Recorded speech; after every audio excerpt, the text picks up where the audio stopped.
नमस्कार. आज आपण जाणून घेणार आहोत दोन अद्भुत फळांबद्दल. एक आवळा आणि दुसरं रानआवळा.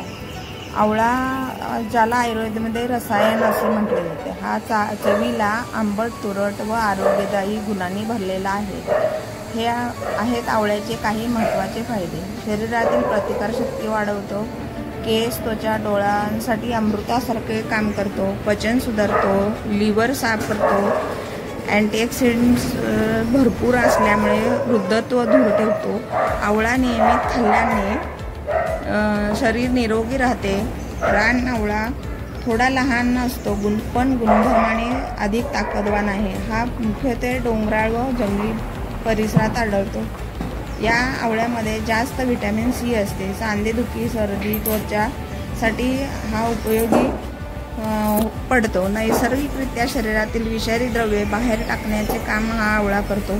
आदिवासी औषधांमधून याचा उपयोग फार पूर्वीपासून केला जातो. तो जास्त कडवट, तुरट असतो, पण त्याचे फायदे फार आहेत. आता बघूयात आपण आवळ्यापासून काय काय बनवू शकतो. आवळ्यापासून आवळ्याचा मुरंबा. साखर, आवळा वापरून बनवलेला एक गोड, चविष्ट आणि ऊर्जा देणारा पदार्थ आहे. शरीरात थंडावा निर्माण करतो. आवळ्याचं लोणचंही बनवता येतं. आवळा, मीठ, मेथी, हळद, तेल वापरून लोणचं बनवतात आणि या लोणच्यापासून पचन सुधारते. आवळा ज्यूसही बनवू शकतो. आवळ्यापासून आपण कँडी बनवू शकतो. ती लहान मुलांना छान आवडीने खातात आणि त्याच्यामध्ये सी व्हिटॅमिन असते. तसेच आवळ्यापासून चटणी बनवू शकतो. आवळ्यापासून सरबत बनवू शकतो.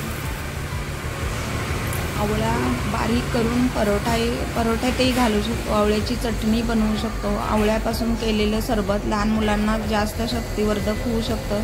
वृद्धांनाही त्याचा फायदा होऊ शकतो. आवळा खरं तर खूप नैसर्गिक फळ आहे. त्यापासून मिळणारे खूप सारे फायदे आहेत. सर्वांनी विविध पद्धतीने आवळा खाल्ला पाहिजे. तो पोटात गेला पाहिजे. अशीच विविध माहिती देत राहू. धन्यवाद.